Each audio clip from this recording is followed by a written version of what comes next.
hanging out at one of my favourite places.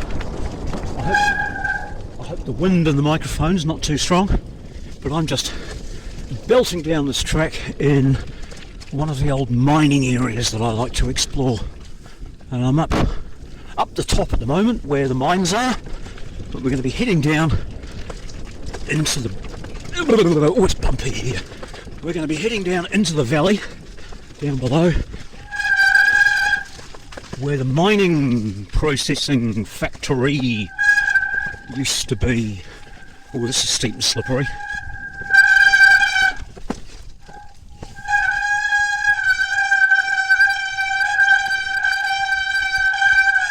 Here we are, back onto a civilised track.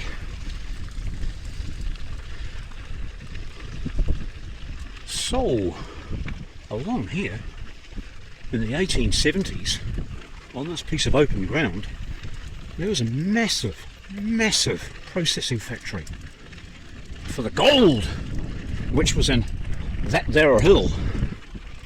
And now it's had a network of paths put through here so that people can enjoy it. Let's go up this one. Up here, oh, here's a quail. Hello, quail. Hello, quail. Goodbye, quail. Gone. Right. This is all that's left of it.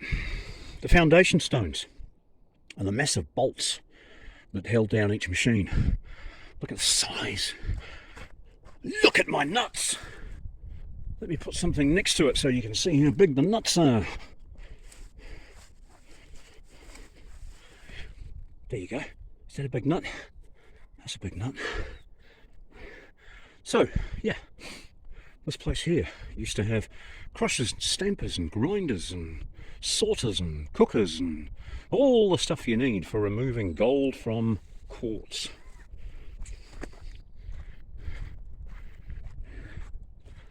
If I was a kid, I'd be down here from dawn till dusk having adventures.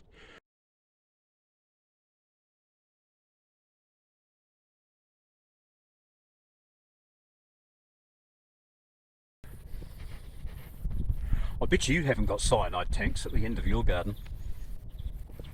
Yeah, well, yeah, no, they are cyanide tanks, but it's not actually the end of my garden, but I can see them from my place. It's just a short bike ride past the concrete bunker at the end of the street to the cyanide tanks. And yeah, they're great giant percolating cyanide tanks where they used to process crushed gold. Well, crushed quartz to remove the gold and all the other impurities. They're a historic national monument. I think that's what it's called, or a building of national significance or something like that. Yeah, as I pushed my way through the undergrowth, I came across this. How exciting is that? This one is obviously so dangerous that it's got two fences. Can you see the other one? Just 1 metre behind this one. So I'm going to circumnavigate it and see if I can get a better view of how deep the hole is. In fact, I might even come back here at a later date. But let's just push our way through here. This is one of the corner posts, so we're off down the other side now. I love coming up into the old mining areas and looking for anything that's historic. Around where I live, the bush is absolutely riddled with stuff like this. Here we go. Now you can plainly see that we've got two fences going on here. I've never seen a double fence before. Oh, down a steep bit.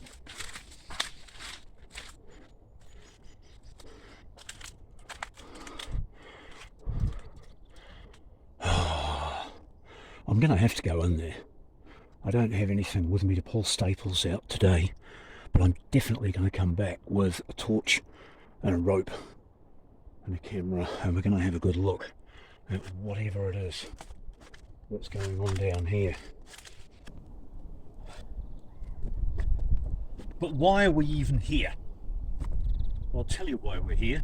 We're here because it's New Year's Eve, and I figured that I would come out to a place that I enjoy visiting to have a talk with you about the hereafter, because I think it's about now that things are going to change, and from now on things are going to be quite different. No guarantees, but I've just got that feeling. There's things that I've been watching over the last few years that I know to be true, and then there's been developments over the last few years that are contrived. They're organised by people who you'll never meet, and a lot of people have never even heard of. So the first thing that I think we need to be concerned about is the sudden imminent change of weather. If I post this later today, I think it might be hitting YouTube just as the weather hits. You see, for a long time I've been watching a character called Randall Carlson. Randall Carlson is a paleoclimatologist. He studies ice core samples and erosion patterns and the shape of mountain ranges, things like that. And by correlating all of these things, he's come up with a very, very plausible story that I've followed over the last few years. And because of listening to Randall Carlson, I've been fully expecting the halting of the circumpolar vortex. And it's happening right now. 5 years ago, Randall explained that in the future, around 2025, he expected the slowing Gulf Stream, which was just an indicator. It's not because of the slowing Gulf Stream. The Gulf Stream has been our indicator. That's the one that brings the nice weather to Europe. We've seen increasingly bad weather hitting Northern Europe and North America. Now, what I've been expecting and what has just happened is that the circumpolar current, which keeps all that nasty cold air right up at the top, going round and round, has failed. And Randall explained that it would be dropping blobs like a lava lamp of extremely cold air that would come randomly and unpredictably. You're about to see that.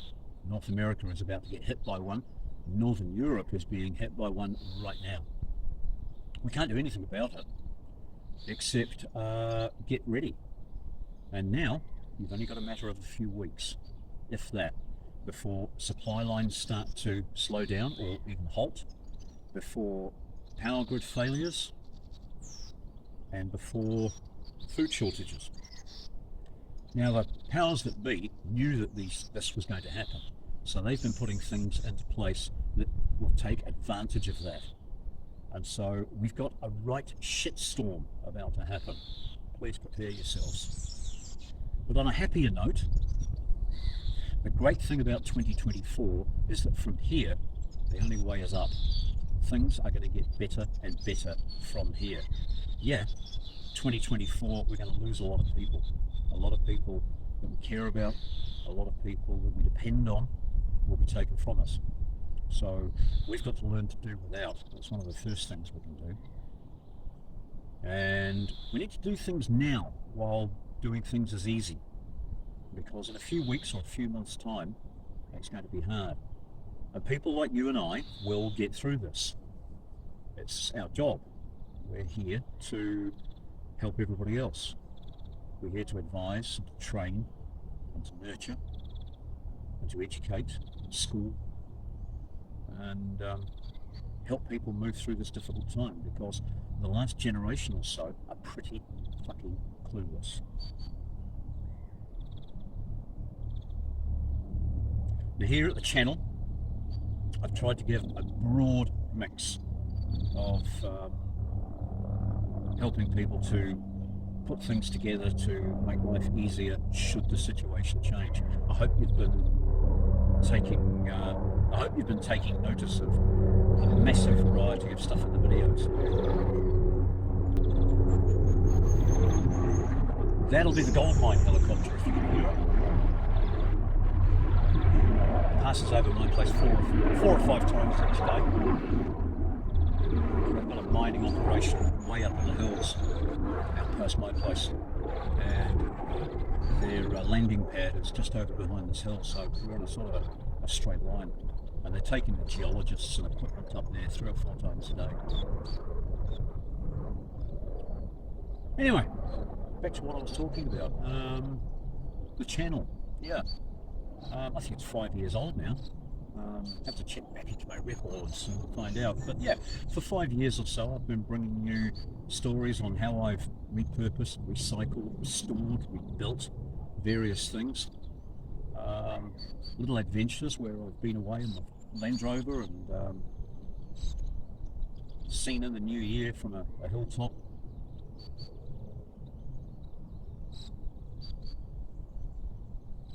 Things at home have changed. Lived by myself for many years. Now I have my 2 beautiful ladies living with me, and it's a shame that you don't get to see them on camera. If you're an astute watcher, you will have seen them both in short little snips.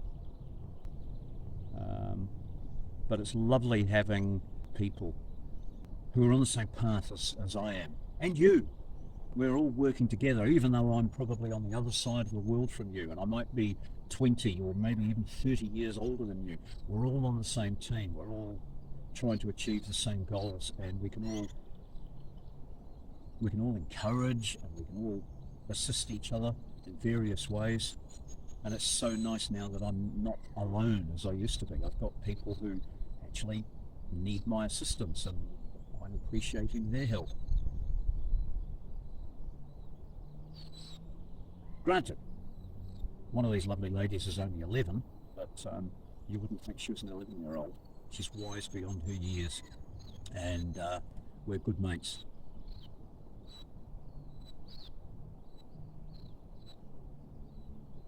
The older one, well, she comes fully equipped with life skills and university degrees.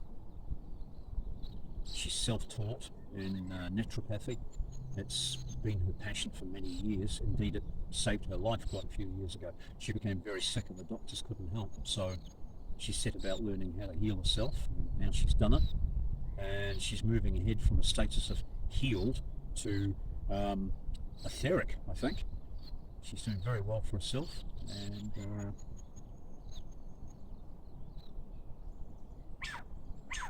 she's an inspiration to everyone who meets her. You know, my last video, which was 3 days ago, was me asking for help, something I've never done before. Now, I wasn't begging for money, don't think that. What I needed was the assistance of a mycologist or a microbiologist. You see, my mushroom venture has hit a brick wall, and I've had to work for 6 months on this project with no income whatsoever. I'm running out of savings. It is a problem. And this brick wall that I've run up against is contamination. Yeah, I've got massive contaminations in my sterile environment. I just can't understand what the problem is, but I've had over 100 comments on the video in 3 days, and every one of them has been somebody offering me help, advice, or support. So I've really enjoyed chatting with everybody who has popped up on the comments feed, and I want to thank you all for what you've put in on that front. The great news on that front is there are a couple of things that I just didn't think about, that talking to other people who have a few clues about the mushroom world, they have just opened my eyes to things that I hadn't thought about. So there's 2 new ideas that I'm about to put into place, and hopefully that's going to sort things, because when that gets sorted, the mushrooms happen, and when the mushrooms happen, I've got an income again. Once I've got an income again, I can start putting money into the channel. I can get back into projects. I've started so many projects. Those of you who watch the channel know that I've started the huge 18 horsepower branch and foliage shredder made from a ride-on lawnmower. I haven't been able to continue with that because it's going to cost a few $100s to make some parts. The other project is the lifting table for working on my motorcycles. They're normally around $1,000 New Zealand to buy for a cheap one, $3,000 for a top of the line. I've made one for probably $250. It's almost finished, but I've had to leave it once again because fixing and playing with motorbikes isn't important. I've been having to do a lot more important work. The important work I've been having to do is building cabins for these girls. Cabins have been a very, very popular subject. The amount of questions and comments that pop up on all of the cabin making videos is prolific. They're some of the most popular videos of the entire 5 years I've been doing this. So it's really nice to know that I'm opening the door to a new way of building cabins for people. If you're not aware of what I'm talking about, go and search, just put cabins as a search term into my channel and you'll find my cabin videos and you'll see why the cabins I build are so special. Can you imagine building the structure of a cabin in just 3 days by yourself? I'm talking doors, windows, roof, walls, floor, a shell completed. No kitchen or bathroom put inside, but an entire cabin closed in from scratch in 3 days. It can be done. So that's some videos that probably you should be watching. Anyway, I'm going to leave it there. I want to wish everybody the happiest of Happy New Years. I hope that Santa brought you everything you needed over the last week, and I hope that you got to catch up with some good friends and loved family members, and I really do wish you the best for this coming time because it's going to be so exciting and there's going to be something really, really cool at the end of it, I promise. And what's that? Well, some people call it ascension.